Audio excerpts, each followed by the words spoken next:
Study IQ IAS, अब तैयारी हुई अफोर्डेबल। नमस्कार दोस्तों, भारत का पड़ोसी देश नेपाल, इसमें ऑलरेडी काफी सारी संकट तो चल ही रहे थे, जैसे इकोनॉमिक क्राइसिस हो गया, पॉलिटिकल क्राइसिस हो गया, लेकिन अब वहां पर कई सारे लोगों की डिमांड आ रही है, मांग कर रहे हैं लोग कि डेमोक्रेसी को खत्म किया जाए और वापस से मोनार्की की तरफ जाया जाए। ये आप खबर देख सकते हैं, thousands rally in Nepal seeking restoration of monarchy. तो एग्जैक्टली हो क्या रहा है, इतिहास क्या है, मोनार्की कब से लेकर कब तक रही और अब वापस क्यों लोग मोनार्की की तरफ जाना चाहते हैं, ये सारी चीजों को लेकर हम डिस्कशन करेंगे। चलिए आगे बढ़ते हैं, लेकिन उससे पहले ध्यान रखिएगा, आप में से जो भी लोग यूपीएससी की तैयारी कर रहे हैं, एक ऐसा बैच चाहते हैं जिसमें प्रीलिम्स, मेंस, इंटरव्यू सब कुछ आपको कराया जाए, दोस्तों स्टडी IQ के बैच में आपको ये मिलेगा। और इसके अलावा अगर आप IB की तैयारी करना चाहते हैं तो कल से हमारा जो बैच है इंटेलिजेंस ब्यूरो का, वो स्टार्ट हो रहा है। और इसके अलावा अगर आप MCQs अटेम्प्ट करना चाहते हैं तो मेरे इंस्टा पेज पर जाइए, वहां पर स्टोरीज में जितने भी MCQs हैं उसको आप अटेम्प्ट कर पाएंगे।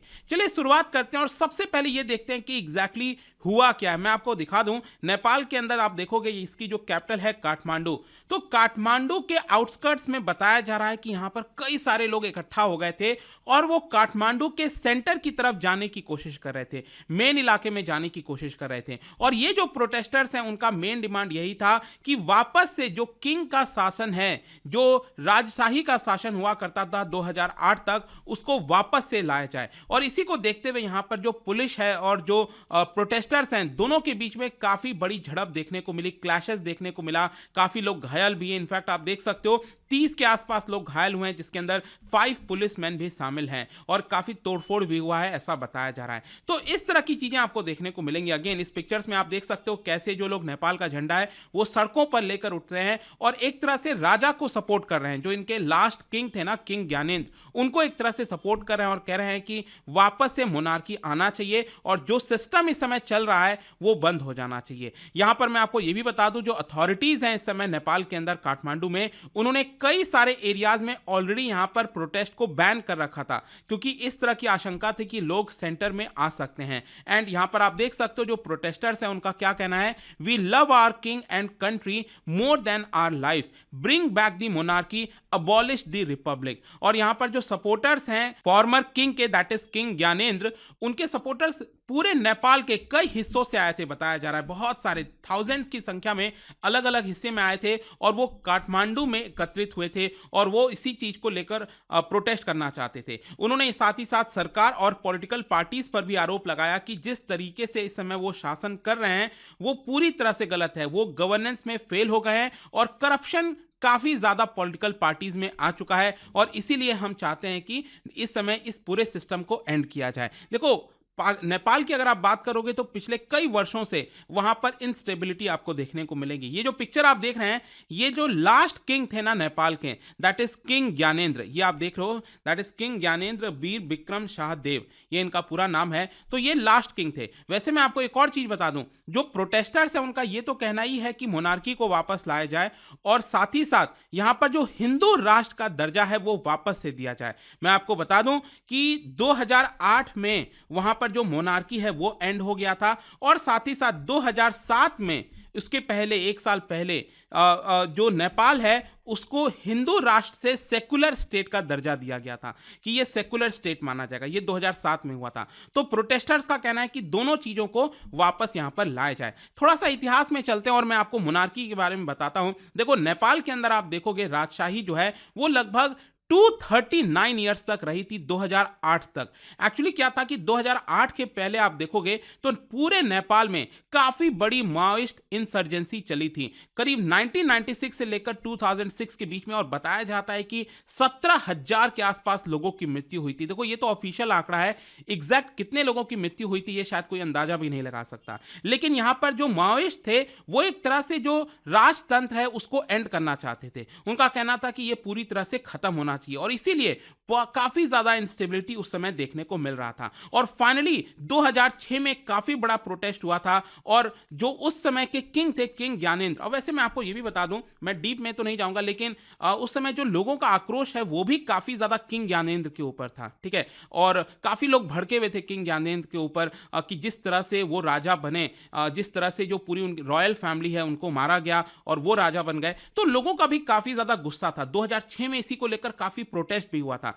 फाइनली किंग ज्ञानेंद्र प्रेशर में आके उन्होंने कहा कि जो हम डेमोक्रेसी है उसको इंट्रोड्यूस करने की कोशिश करेंगे। और फाइनली 2 साल के बाद जो न्यूली इलेक्टेड पार्लियामेंट है उन्होंने वोट किया और मोनार्की को एंड कर दिया, और साथ ही साथ नेपाल को एक रिपब्लिक डिक्लेयर कर दिया गया जिसमें एक प्रेसिडेंट होगा जो हेड ऑफ द स्टेट है ना। जैसे भारत के अंदर भी हेड ऑफ द स्टेट आप देखोगे तो प्रेसिडेंट होते हैं जो कि चुन कर आते हैं, वैसे ही नेपाल के अंदर भी जो हेड ऑफ द स्टेट है वो कोई राजा नहीं होगा, वो एक प्रेसिडेंट होगा, चुना हुआ होगा। ऐसा यहां पर सिस्टम लाया गया। लेकिन क्या है कि ये लाने के बावजूद भी 2008 के बाद भी आप देखोगे तो नेपाल में 10 बार सरकारें चेंज हो चुकी हैं, लगातार इंस्टेबिलिटी। और देखिए मैं बार बार इस चीज को कहता हूं, किसी भी देश को अगर डेवलप होना है, तरक्की करना है, तो पॉलिटिकल इंस्टेबिलिटी तो सबसे ज्यादा जरूरी है। जब तक पॉलिटिकल इंस्टेबिलिटी नहीं रहेगी तब तक वहां पर आपको इस तरह की मुसीबत देखने को मिलेगी। और उसके बाद से आप देखिए लगातार इकोनॉमिक डेवलपमेंट की बात करें, मिलियंस ऑफ यंग पीपल जो नेपाल छोड़कर बाहर के देशों में जा रहे हैं, Malaysia, south Korea, middle east,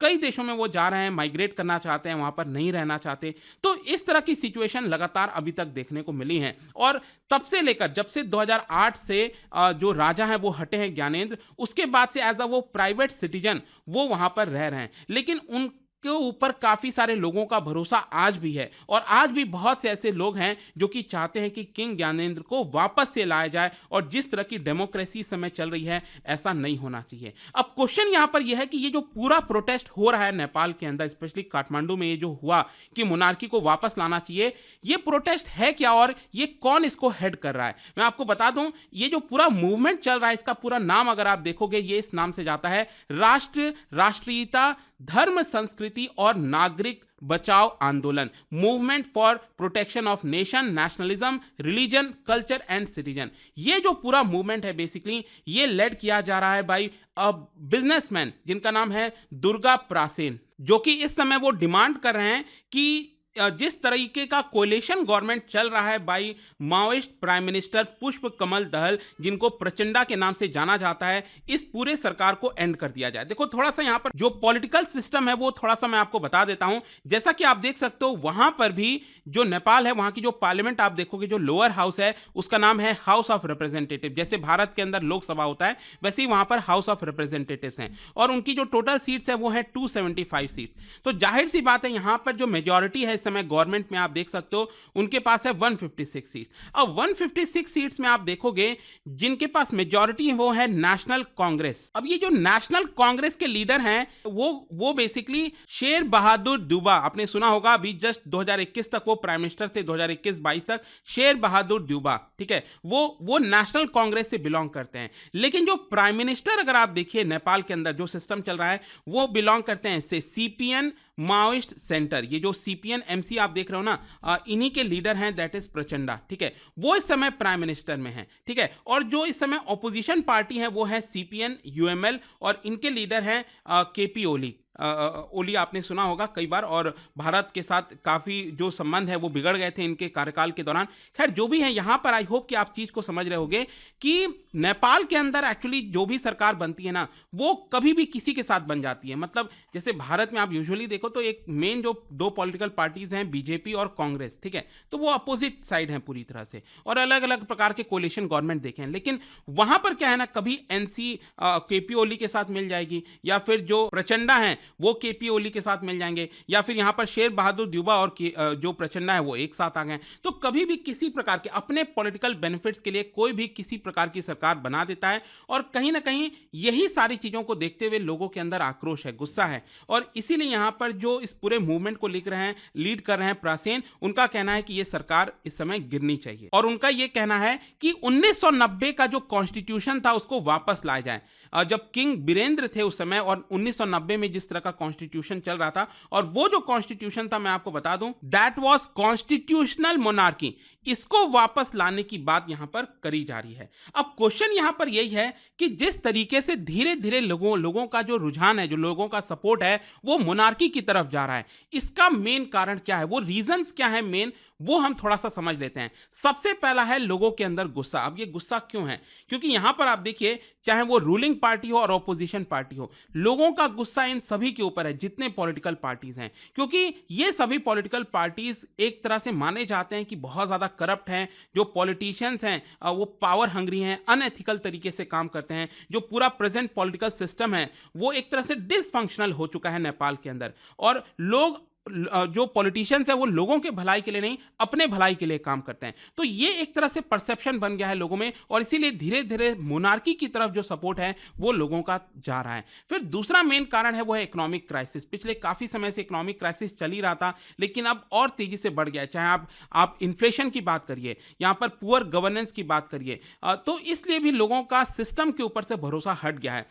जो इकोनॉमिक कंडीशन है जिसके अंदर अगर आप काठमांडू वैली को बस छोड़ दो तो नेपाल के लगभग हर एक इलाके में आपको पुअर हेल्थ केयर देखने को मिलेगा। एजुकेशनल फैसिलिटीज उतनी अच्छी नहीं है, जो इंफ्रास्ट्रक्चर होना चाहिए वो नहीं है। तो लोग भी करंट पार्लियामेंट्री डेमोक्रेटिक सिस्टम में जो है अपना भरोसा छोड़ते जा रहे हैं। और फाइनली यहाँ पर एक और जो मेन कारण रिसेंटली सामने आया था वो ये है कि लोगों ने अपना लाखों करोड़ों रुपए बैंक्स में खोए हैं। सोचिए, बैंक्स एक ऐसी चीज होती है जहां पर लोगों का भरोसा होता है कि अगर आप अपना पैसा सेव करके रखे हो तो वो आपको वापस मिलेगा। लेकिन जो कोऑपरेटिव बैंक्स हो गए, माइक्रो फाइनेंस कंपनीज हो गई, वहां पर जो लोगों ने अपना पैसा रखा था उसको एक तरह से कंट्रोल किया जाता है पॉलिटिशियंस के द्वारा, और ये सारे माइक्रो फाइनेंस कंपनीज और कोऑपरेटिव्स ये एक तरह से फेल हो गए। तो लोगों का गुस्सा और ज्यादा भड़क गया था कि यहां पर वो अपना हार्ड अर्न जो मनी है वो लगातार लूज करते जा रहे हैं। अब देखते हैं आगे एग्जैक्टली होता क्या है नेपाल के अंदर। बट आई होप कि इस वीडियो के माध्यम से जो भी कुछ हुआ है अभी तक, जो भी चल रहा है, वो आपको समझ में आ गया होगा लोग क्यों चाहते हैं मोनार्की को वापस लाया जाए।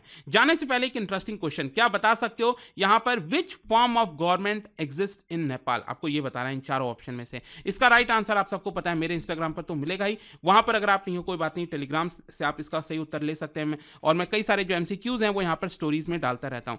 बाकी अगर आपको पीडीएफ की तो टेलीग्राम पर आइए, अलग अलग सोशल मीडिया पर आप जुड़ पाओगे। और जैसा मैंने आपको बताया, यूपीएससी की अगर आप तैयारी कर रहे हो, just use this code Ankit live to get maximum discount. And I hope की वीडियो आपको पसंद आया होगा। मिलता हूं आपसे next time. Till then, thank you very much, see you soon. Study IQ IAS, अब तैयारी हुई अफोर्डेबल।